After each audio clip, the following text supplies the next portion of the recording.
to share hope or give hope, it's something very, very simple, and that is just smile. A simple smile, it can change a person's day and your own day as well. Smiling makes us feel good inside, and it shows others that we care, and it's infectious. If you see a person walking down the street towards you, that person could have had some bad news, terrible day at work, but when you smile at them, it gives them hope to think that, yeah, life will get better. Welcome to I Share Hope, the podcast where world leaders share their real stories of hope and how you can use actionable hope to start changing your life today. And now, here's your host, Chris Williams. Hello? Mandy, is this... Yes. Hey, good. This is Chris Williams with I Share Hope. How are you? Hi, hi. Nice to speak to you. Nice to speak to you, too. I'm so sorry. It took me a minute. I tried different versions of your number and finally cracked the code, so... Oh, right. It's okay. You can ignore the email that I sent you frantically. I can't get your number right, but I think I got it. How are you today? Yeah, I'm very well, thank you. How are you? I'm doing really well. So where are you right now? You're over in the UK, unless you're having your phone forwarded. I am. Yes, I'm in the UK, quite near to Manchester, if you know the UK at all. Absolutely. Yep, so near there. That's great. Oh, it's a great area. Beautiful. It is, yeah. Especially when the sun's shining, which it is today, so that's a bonus. How many days of sunshine do you guys get? It seems like it's always cloudy there, and I know it's not true, but more often than not. I think you could probably count the amount of sunny days we get on one, or maybe two hands at a push. Wow. So, yeah, it's not very good, but it makes you feel better when it's sunny, though, so that's something. Yeah, that is great. Well, I'm glad you're getting a sunny one. Well, let me make sure that I get all of this right, because I sure like getting names right and everything else. So it's Mandy Sellars. Am I saying your last name right? Yeah. Cool. And Mandy, I've seen lots of your interviews and lots of stories about you. And okay. And I'm obviously people are fascinated and interested in how does this work, and I can't wait to hear more of your story. But at the same time, I want to make sure that you're comfortable with any part of your story you want to share. So this interview process and these stories of hope that we're collecting, 1,000 of them around the world, as you know, we want to make sure they're your stories, and they're not about me. They're not about our staff. They're about you. They're about our guests. So I really appreciate you participating, and I'd love to ask you these questions, but you can go anywhere you want with any of these answers. So it's completely yours. Is that okay? Absolutely fine, yeah. Okay. So first of all, why don't you, Mandy Sellars, explain a little bit about who you are, where you are, and I'll start by just saying that we found you because of your story. You're fairly public. You're a great speaker, and you're well known for having, I think, is it called? It's named after you. Is it Sellars? No, I would like it to be named after me. No, but they've called it PROS, P-R-O-S. Obviously, that's an acronym. I can't, but I do apologise. It stands for PIC-related overgrowth syndrome. Okay. And the PIC, the mutated gene that causes the condition. So say that last part about what it stands or what it means. Your line cut out for just a second. What about the mutated genes? Yeah, sure. It's called PROS, P-R-O-S, and that stands for PIC-related overgrowth syndrome. Now, PIC is spelled P-I-K, and that is the actual gene that causes the growth condition. I hope that makes sense. It does make sense.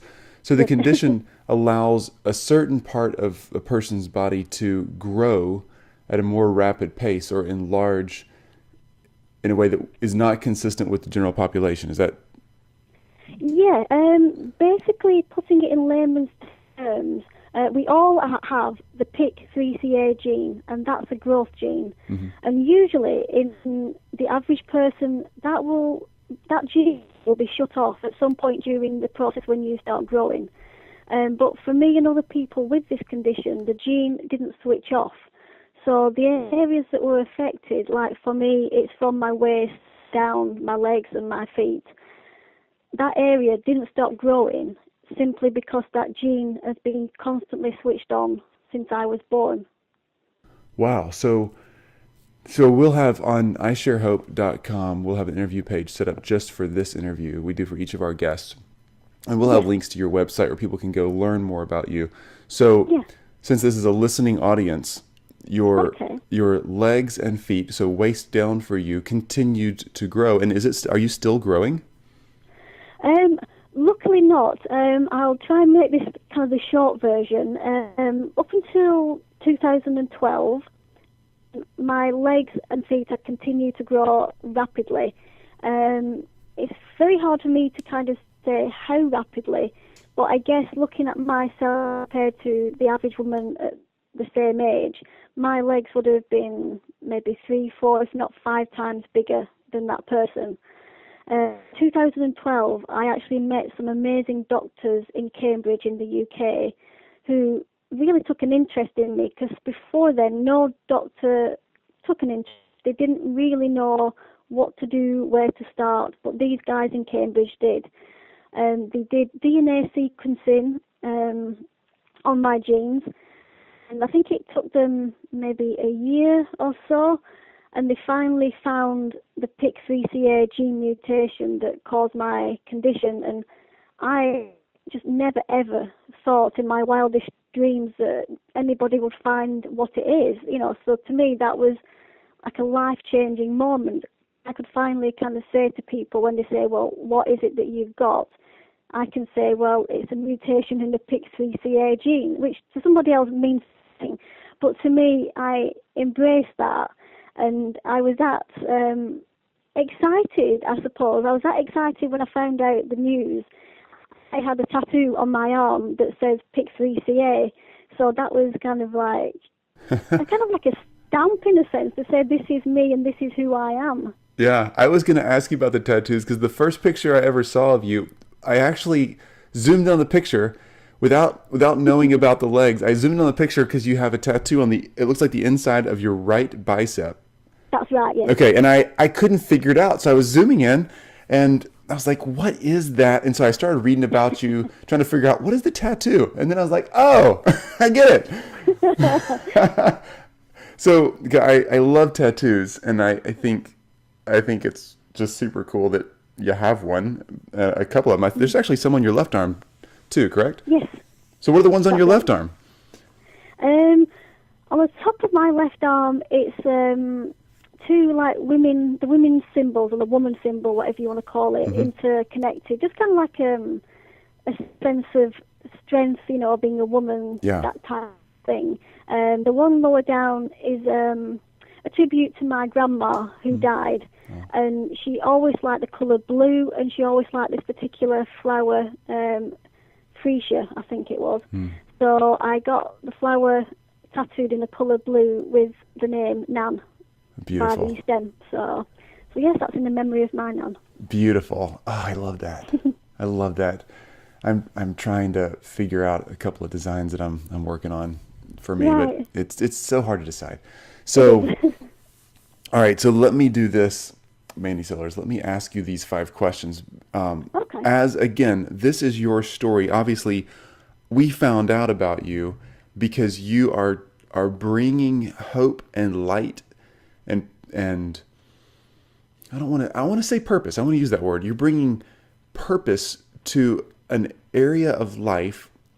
If there's something that we're born with that we can't change, that didn't happen to us violently, it's not like a cancer where some people go into remission and say, well, it doesn't appear, or I don't have to live with the effects of cancer for this time period. You've got something that a lot of people struggle with, not the same genetic mutation, but something that they can't change about themselves, that they or the people around them may find hard to work with.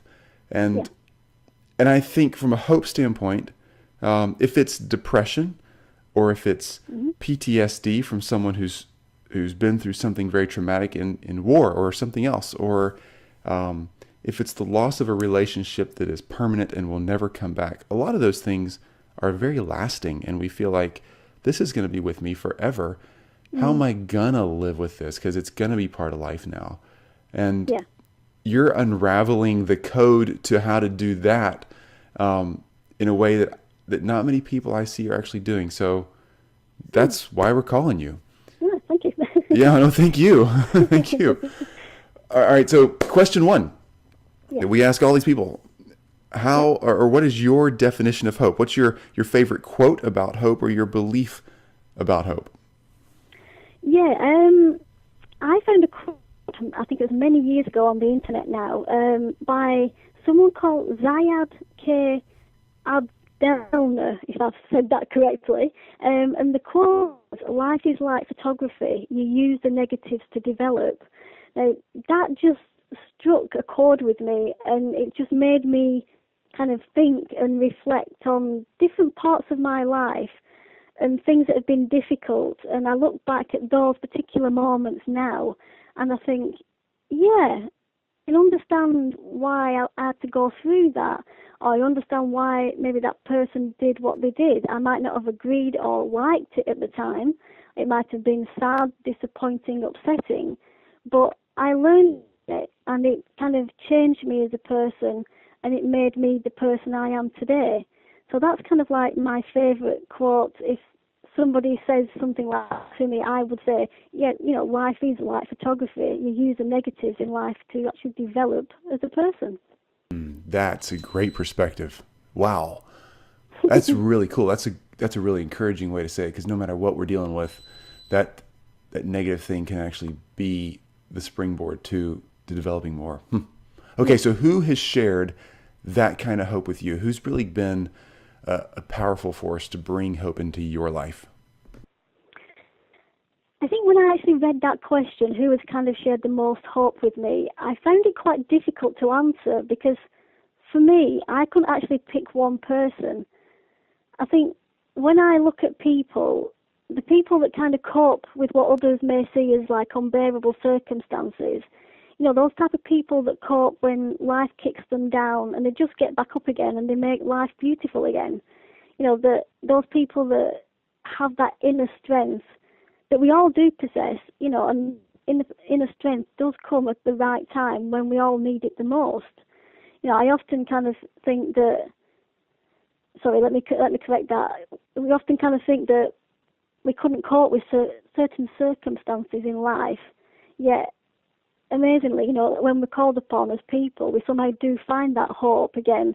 We're able to kind of stand tall and kind of say to ourselves that life, will get better, life can get better.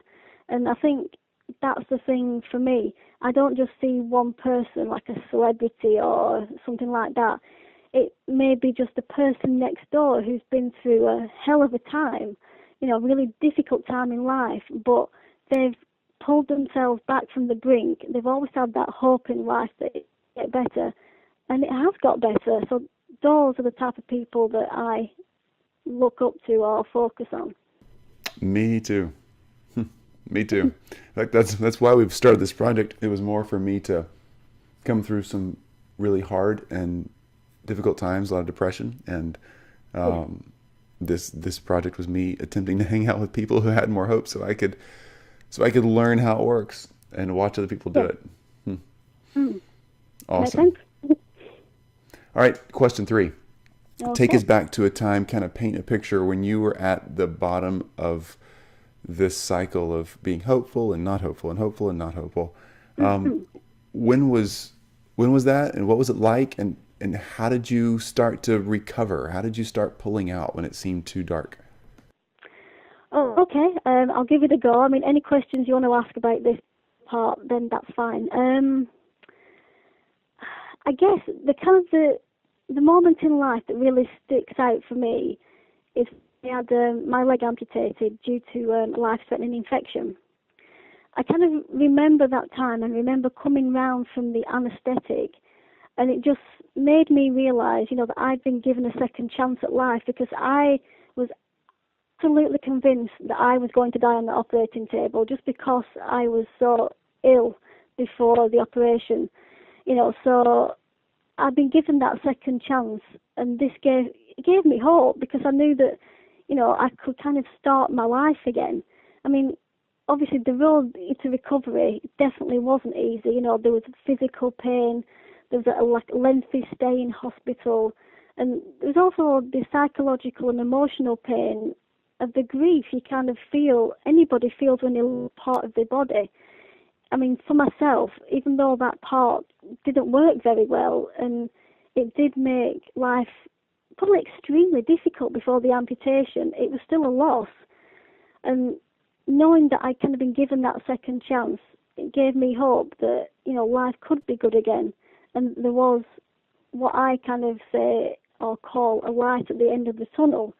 You know, I mean, at times that light certainly wasn't visible, you know, but it was there, and it was waiting for me to see it and understand that with time that things would get better. You know, I kind of never lost hope, even though there were, you know, such dark days. You know, it took so long to get out of bed or to be able to get dressed took forever, and the nerve pain that somebody feels when they've gone through an amputation, you know, only those people can understand that excruciating pain. You know, and there's all these different factors for me to consider trying to live on my own again, trying to even just daily simple activities, whether it be making a sandwich or hoovering, you know, just little things that people take for granted. When I accomplished those, it was like a victory, and those were the good days. And obviously there were, like I said, very dark days, but I'm the type of person, and I wish people said to me, I wish that you could bottle it and sell what I have, and I wish I could explain to people what it is that makes me strong, if you want that word. But I always knew, you know, that life would get better. You know, and excuse me, just 1 second, sorry. So yes, I knew that kind of life would get better, and I would become stronger in myself, both physically and mentally. I mean, it's now 6 years since the amputation, and there are still things that I need to change, especially to become fully independent and mobile. And that's not, obviously, I don't feel it's my fault because I've done everything I can. But I don't and will give up hope that being mobile again will one day become a reality. Because I know it will. It's just having that belief and hope that it will happen. So let me just get the details right here. So you had one or both legs amputated? Just one, the left leg in 2010. Okay. And so how do you, I hear what people are saying. Can you bottle that up and sell it? How do you manufacture hope? Because I'm interviewing a lot of people, and I've talked to a lot of people about hope. And some people are constantly having to work on very positive thinking patterns, or go through a lot of practices in life to keep reorienting themselves towards a hopeful outcome. Some people, it's like they never questioned it to begin with, and there's no positive thinking or practices they're going through. They just wake up every day thinking, this is going to be tough, but we got this. Let's go. I don't know where you fall on that spectrum, but it sounds like you might be more towards the side of, I just am ready to go. Yeah, I think so. I think you're right. I think for me, when I've had difficult days, to me they've never been that difficult, but if I do have difficult or dark days, I always keep in mind is that there's always somebody in this world worse off physically, mentally than I am. You know, so I consider myself very, very lucky, you know, compared to other people that they may not have enough food on the table, they may not have enough money, they may not have anywhere to live, you know, they don't have a loving family, they don't have friends, you know, and I have all those things. So you look at it from that perspective, and I am blessed. You know, other people in the outside world may look at me because I look physically different, and to them it would seem that life is very difficult for me. But to me, it's just me, it's just my life. To me, I don't think about, oh, it's difficult to do X, Y, or Z, because I just get on with it and do it. To me, it's no big deal. because it's always been part of my life. That makes sense. That makes a lot of sense. That's a great perspective. I'm taking notes now. Yeah, that that really is. It's perspective.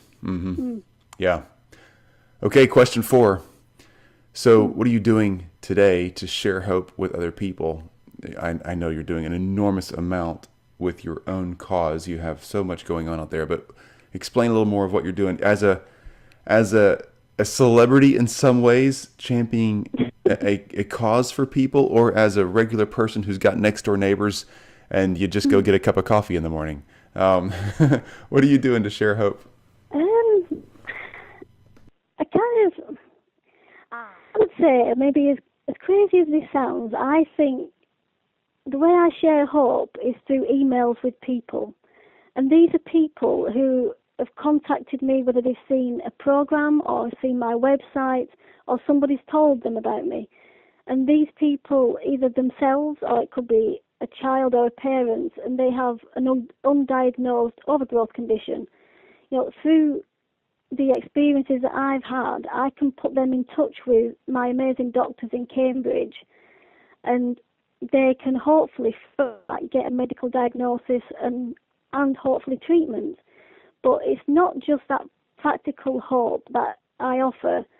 I also think I offer hope in a different way, maybe psychologically, because sometimes people, they'll look at me and they see how happy I am and how comfortable in myself and how proud I am to have been born with this unique condition, that it surprises them and it gives them hope. Particularly parents with children with overgrowth conditions, it offers them hope because they think, I hope my child grows up to feel so happy, content and proud as you are to have this condition. And I think that is, hopefully, I would say, one of the ways that I'm giving people hope. That's really true. I'm doing it and experiencing it right now. I really am. I think you said you're proud to have been born the way you are, and you're comfortable being you. That's something that I don't think many people are, even if they have outwardly a perfect experience in their bodies. Yeah.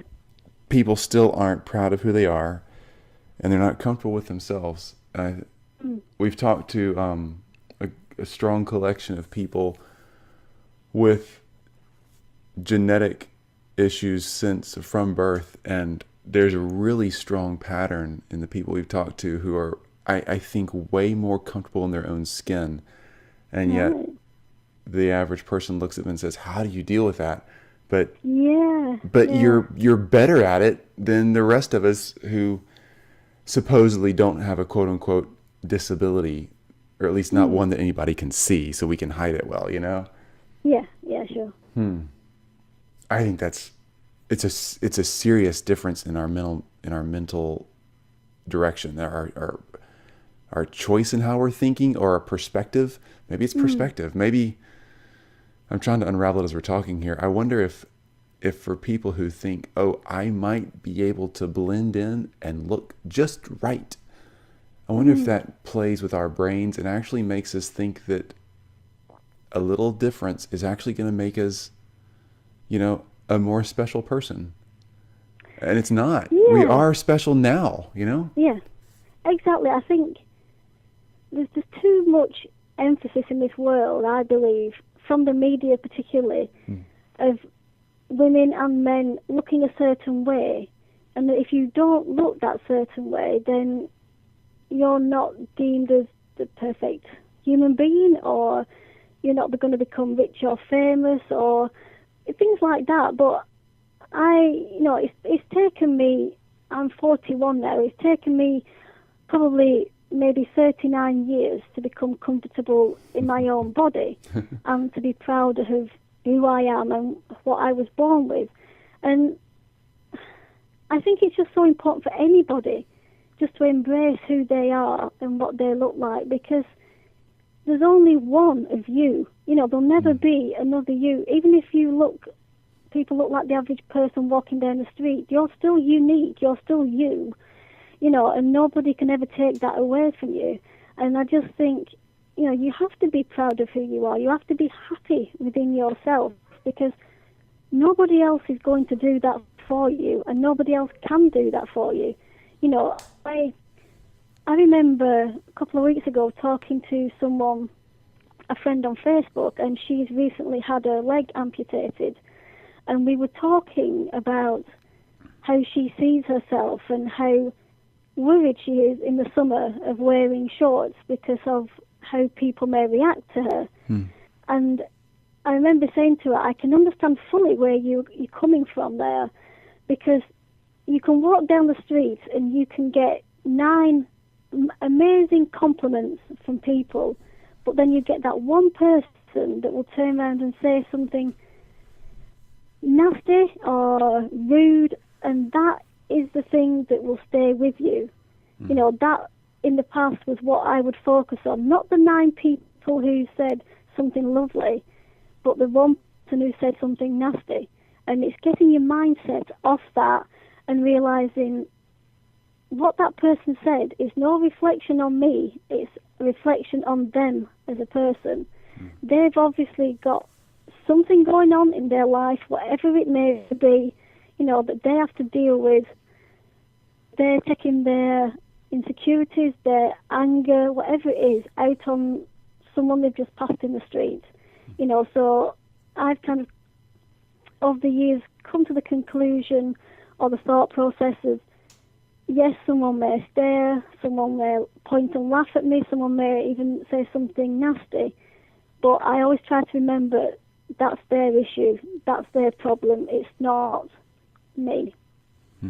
So, great I perspective. went off on a bit of a tangent there, but that is just kind of like all these things coming into my head as I'm kind of speaking. So no, it's a really good perspective and it's a good tangent. I'm glad you're going on it, and I think it leads into question 5 really well, which are what are the simple steps, the ABCs that all of us listening to you right now can do to begin building hope and sharing it with ourselves or with somebody else.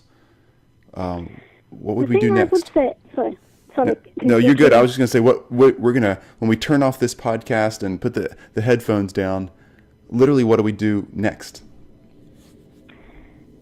For me, to share hope or give hope, it's something very, very simple, and that is just smile. A simple smile, it can change a person's day and your own day as well. Because smiling makes us feel good inside, and it shows others that we care, and it's infectious. If you see a person walking down the street towards you, that person could have had some bad news, terrible day at work, or had their heart broken or something like that, but when you smile at them, it gives them hope to think that, yeah, life will get better. So that's what I would say. If anybody's going to take anything from what I've said today, then that would be the one thing, just to smile at someone. That's beautiful. That's so beautiful. It's so simple. Yeah, and it costs nothing. So. You're right. But it means so much. I've sure had that experience where somebody smiles at me and I didn't expect it. And I'm, wow. I don't know. It's priceless. That's the thing. Yeah. Huh. Wow. Okay. So tell me then, how can we follow you? I've got website. Is it mandysellars.com? Is it just that simple? That's right. Yeah, just that simple. And then on Twitter, Mandy Sellars? I think it's Mandy Sellars 36, I think. I'm not 100% sure, because it's one of those things, you use it so often, but you don't realise. You never tweet yourself, right? No, exactly. Funnily enough, I've never tried that. Let me see if I can find you here. Yes, you are Mandy Sellars 36. Yes. And I am following you on Twitter. So glad to. So you got a picture here on. Yes. Say what? Yeah, I've just noticed you are following me on Twitter. I'm a recent follower, like the past hour. Okay, so were you super nervous the first time you got asked to do an interview? I mean, wow, somebody's calling you up saying, we'd like to put you on TV. What is that like? It might sound very strange, but I mean, I like the TV in terms of the stuff that's recorded is fine. But the thing I love, strangely, and I don't know why, is live TV. I absolutely love doing that. I don't know whether it's like an adrenaline rush, because you know that it's live, so you can't swear, or you don't want to mess up because you can't stop the camera and re-record it. Did you say you can't swear? Can't swear, yeah. You sound like you should do a reality TV show. Oh, my life is not anything like the Kardashians or anything. It's not exciting, so I think people would get very bored very quickly. So, and when you're out and about, you're out in the street, you're in a restaurant, you're doing whatever you do, what do you wish people would do or say when they see you? So they see you, they know that you're not like somebody else they've seen, probably never seen anybody like you. Yeah. What do you wish they would do or say? Just pass on by, or do you want to stop and engage? Or do you just wish they'd give you a nod and a smile? What do you want? Good question. I think, again, it just comes down to a simple smile, because, you don't need to engage in conversation, because that, if it's a stranger, that could be a little bit awkward, possible, but, yeah, just a smile. I think anybody smiling body makes them feel good, so just that. Yeah, okay. I'm kind of asking that not just for you, but we, in life, all of us bump into people who have a physical issue that's showing, and we want to tell our kids, hey, don't stare, or we're not sure, do we make eye contact or not? And maybe you don't understand that experience because you're on the other side of this deal and you're like, what are all these weirdos doing around here? Why can't they just live life like normal people? I mean, I am very, very happy if parents or, kids, anybody wants to come up to me and ask me about my condition, because I am always open and willing to explain anything to someone. I think it's much better if a parent did that rather than grab their child and pulled them away and just said stop staring. Because it's better if a child understands why that person looks different, and then it makes them not as scared. Because if you pull a child away from somebody who looks different, that child may think, oh, that's maybe not a nice person, or, oh, that person frightens me because they look different. I'm not going to look at them or speak to anybody who looks different. So it's like educating them, isn't it, to just so they know that even somebody who's in a wheelchair or somebody who looks different, they aren't different. They aren't different than you or I. Everybody on the inside is the same. Yeah. Human beings, we're all, partaking in this thing they call life, so we are essentially all the same. So just because someone may look a little different doesn't mean that there's anything wrong, or, that it shouldn't be celebrated, or that person can't speak to you, or you can't smile at that person. Yeah. Okay, so when you're out and about and you run into somebody else who's in a wheelchair or that has an outward sign of their condition, how do you engage? So is there a commonality between people that are obviously, if you haven't seen Mandy's website, it'll be on iceyourhope.com under Mandy's interview, Mandy Sellars, or you can go to mandysellars.com, but you got to check out her wheelchair because your wheelchair is really, really awesome. After I looked at the tattoos, I was kind of looking at the wheelchair like, okay, how's this thing work? Because this is pretty cool. So, do y'all talk shop like, hey, cool rims, or man, where'd you get those treads? Or do y'all just kind of hang out and say, what you got, or how does that work for you? I think for me, it is probably, my guess is it's different than it is for another disabled person who has a condition that's more common. If we take something like cerebral palsy or maybe spina bifida, it's more common than what I have, then because I look so different, even other people in wheelchairs they'll look at me because they don't understand. They can't think. They've never seen me before, so we don't have anything in common apart from the fact that we've got wheels.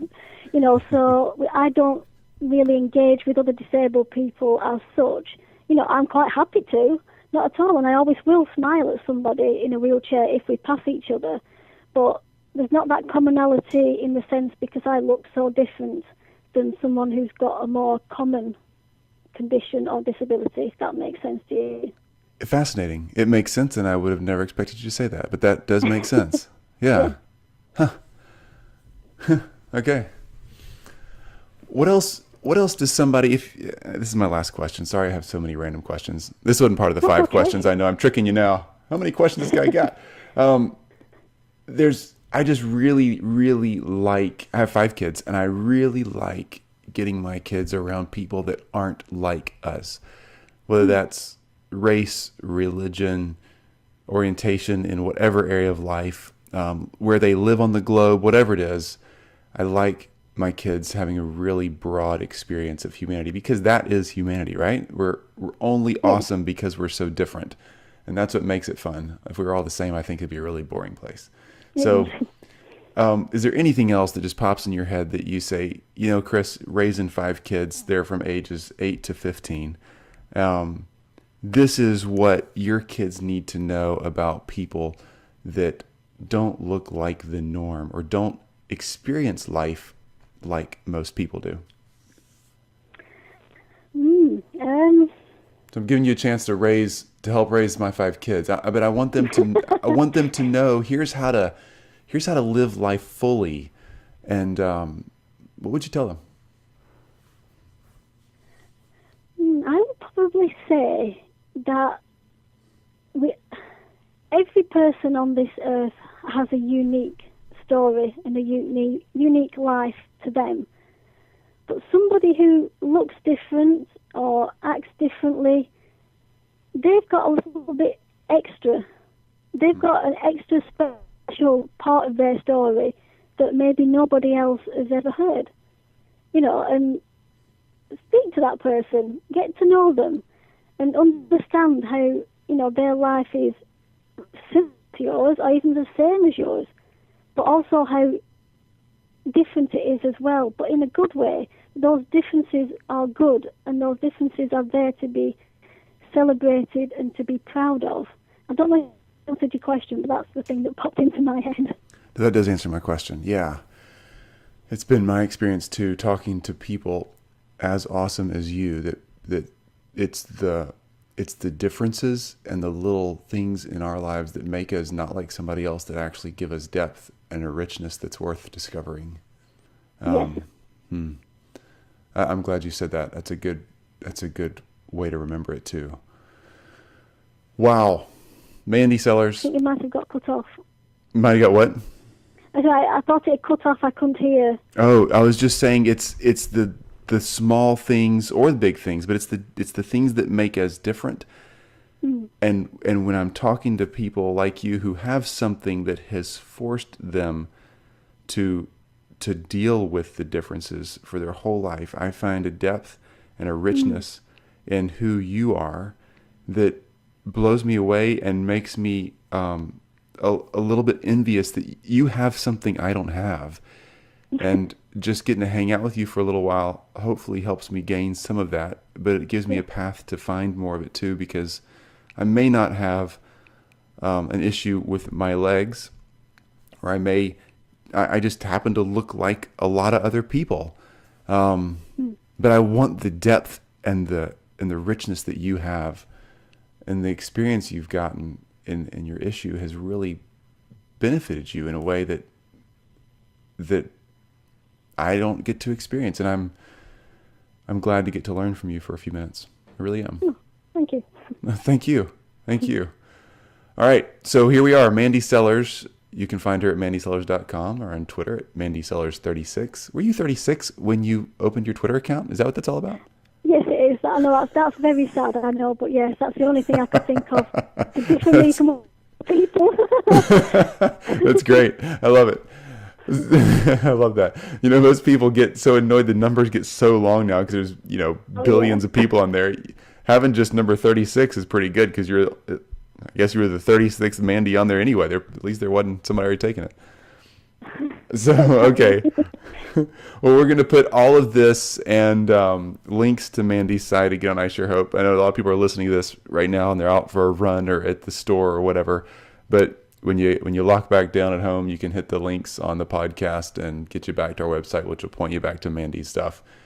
Mandy, it's been a tremendous, tremendous privilege, honestly, to talk to you. And I really appreciate you giving us 39 minutes of your time right now. I know you're busy. I know you have important things to do. And I know you have lots of people who would love to have 5 minutes of your time. So thank you very much.